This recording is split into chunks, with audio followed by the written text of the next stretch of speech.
Hello and welcome back.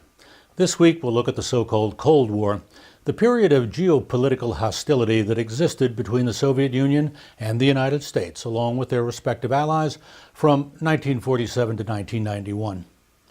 The conflict pitted against each other the competing political systems of democracy and socialism and the rival economies of capitalism and communism.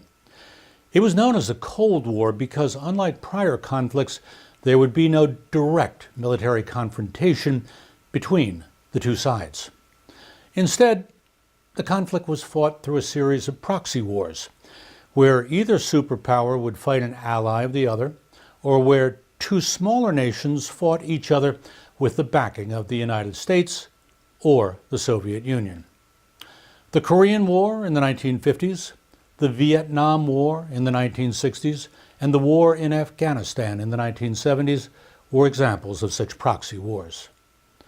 The Cold War created a bipolar world, which forced smaller countries to choose between the two main camps, capitalist or communist. This week, we'll consider the roots of the Cold War and how it impacted politics, economics, and society. The origins of the Cold War date to the two conferences that effectively decided the fate of post-war Europe and Asia. The first, held at Yalta, Russia in 1945, brought together the victors, the U.S., Great Britain, and the Soviet Union, respectively led by Roosevelt, Churchill, and Stalin.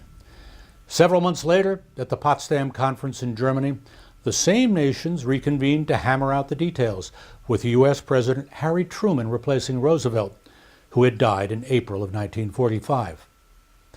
At Potsdam, Stalin refused to guarantee democratic political elections in the Eastern European countries the Soviet Union took over when attacking Nazi Germany, which confirmed Churchill's mistrust of Stalin's motives. Stalin claimed the Soviet Union required a physical buffer zone made up of East European countries to ensure it would never again be invaded by Germany. In a decision with momentous consequences, the U.S. and Great Britain conceded to Stalin the control of Eastern Europe. In 1946, Winston Churchill, by then the ex-Prime Minister of Great Britain, presciently warned that an Iron Curtain had descended across Europe, dividing West from East, capitalist from communist, and democracy from dictatorship. The U.S. and its allies were concerned that communism would spread across Europe as a result of the extreme destruction and poverty that came about after 6 years of World War. In May 1947, President Truman announced what came to be known as the Truman Doctrine, a policy by which the United States committed economic and military support to any country fighting against what he called armed minorities or outside pressure, in a clear reference to the Soviet Union's aims to convert countries to communism. Later that same year, the U.S. put into action what came to be known as the Marshall Plan. The U.S. offered nations, primarily in Europe, money to help with reconstruction with only one condition: that their political system remain capitalist and democratic. The offering of economic support successfully lured most of Western Europe to the capitalist camp. But tensions grew between the American and Soviet blocs as each jockeyed for position in recovering countries. In 1948, the growing friction nearly led to war when the Soviet Union blocked access to the western sections of Berlin, which were occupied by Great Britain, France, and the United States, but which was deep in the Soviet-controlled section of Germany. The U.S. refused to hand over its section of Berlin and countered by airlifting supplies into the city. After months of tense standoffs, the Soviets lifted the blockade and once again allowed access to the city.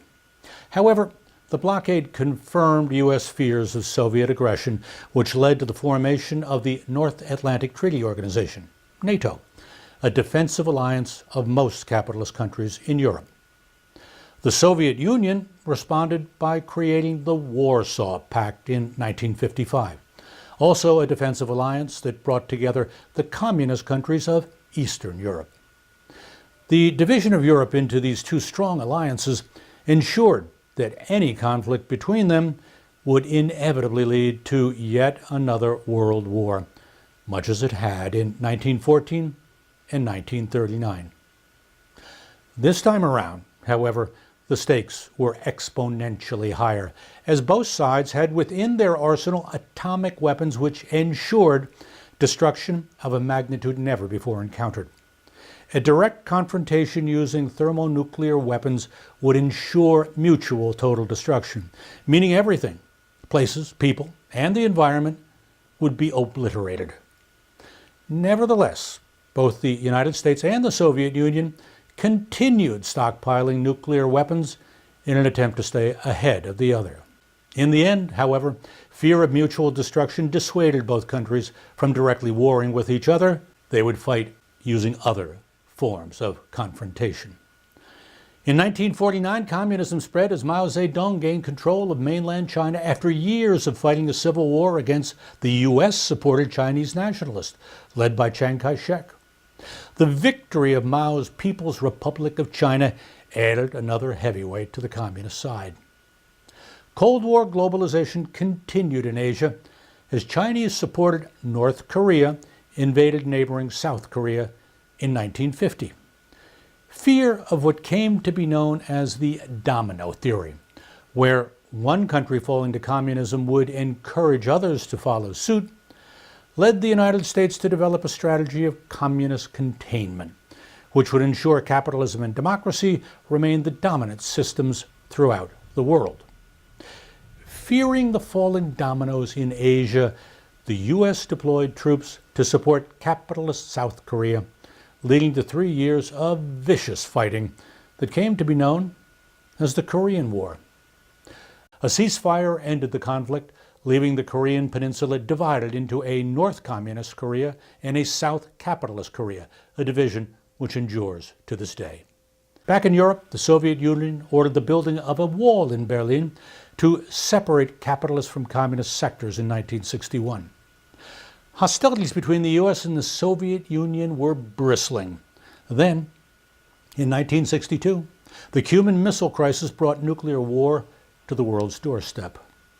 The Soviet Union had surreptitiously shipped nuclear missiles to Cuba, 90 miles from U.S. shores. The Cuban Revolutionary Government, led by Fidel Castro, had agreed to the missile deployment in exchange for Soviet economic subsidies. U.S. President John F. Kennedy ordered a blockade of Cuba and demanded that the missiles be removed.